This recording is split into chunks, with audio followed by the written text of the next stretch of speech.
اعوذ باللہ من الشیطان الرجیم، بسم اللہ الرحمن الرحیم۔ السلام علیکم رحمۃ اللہ وبرکاتہ۔ آج میرے بیان کا موضوع ہے اذان کے جواب دینے کے متعلق اور اس کا ثواب۔ موتیوں کا تاج القول البدو میں ہے، بدی میں ہے۔ انتقال کے بعد حضرت سیدنا ابو العباس احمد بن منصور علیہ رحمۃ الغفار کو اہل شیراز میں سے کسی نے خواب میں دیکھا کہ وہ سر پر موتیوں کا تاج سجائے جنتی لباس میں ملبوس شیراز کی جامع مسجد کے محراب میں کھڑے ہیں۔ خواب میں دیکھنے والے نے عرض کی، اللہ عز و جل نے آپ کے ساتھ کیا معاملہ فرمایا؟ فرمایا، الحمدللہ عز و جل، میں کثرت سے درود شریف پڑھا کرتا تھا، یہی عمل کام آ گیا۔ اللہ رب العزت عز و جل نے میری مغفرت کر دی اور مجھے تاج پہنا کر داخل جنت فرمایا۔ صلو علی الحبیب صلی اللہ تعالی علی محمد صلی اللہ علیہ وسلم۔ اذان کے جواب کی فضیلت۔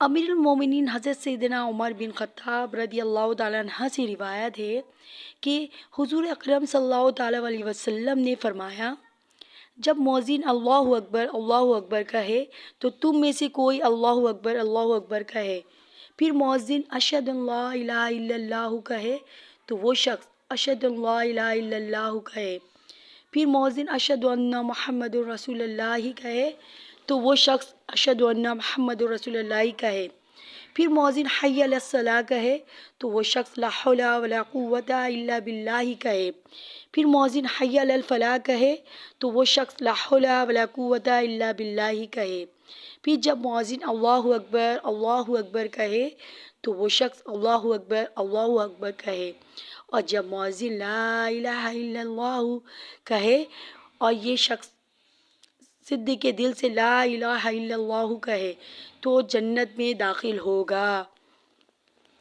سبحان اللہ۔ مفسر شہیر حکیم الامت حضرت مفتی احمد یار خان علیہ رحمۃ الحنان حدیث پاک کے تحت فرماتے ہیں، ظاہر ہے یہ کہ صدیق دل سے کہنے کا تعلق سارے جواب سے ہے، یعنی اذان کا پورا جواب سچے دل سے دے، کیونکہ بغیر اخلاص کوئی عبادت قبول نہیں۔ اذان کا جواب دینے والا جنتی ہو گیا۔ حضرت سیدنا ابو ہریرہ رضی اللہ تعالی عنہ فرماتے ہیں کہ ایک صاحب جن کا بظاہر کوئی بہت بڑا نیک عمل نہ تھا، وہ فوت ہو گئے تو رسول اللہ صلی اللہ تعالیٰ علیہ وسلم نے صحابہ اکرام علیہ رضوان کی موجودگی میں فرمایا، کیا تمہیں معلوم ہے کہ اللہ تعالیٰ نے اسے جنت میں داخل کر دیا ہے؟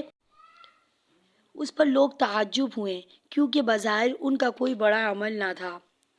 چنانچہ ایک صحابی رضی اللہ تعالیٰ عنہ ان کے گھر گئے اور ان کی بیوہ رضی اللہ تعالیٰ عنہ سے پوچھا کہ ان کا کوئی خاص عمل ہمیں بتائیں، تو انہوں نے جواب دیا، اور تو کوئی خاص بڑا عمل مجھے معلوم نہیں، صرف اتنا جانتی ہوں کہ دن ہو یا رات جب بھی وہ اذان سنتے تو جواب ضرور دیتے تھے۔ اللہ رب العزت عز و جل کی ان پر رحمت ہو اور ان کے صدقے ہماری مغفرت ہو، آمین بجاہ النبی الامین صلی اللہ تعالیٰ علی محمد صلی اللہ علیہ وسلم۔ صلو علی الحبیب صلی اللہ تعالیٰ علی محمد صلی اللہ علیہ وسلم۔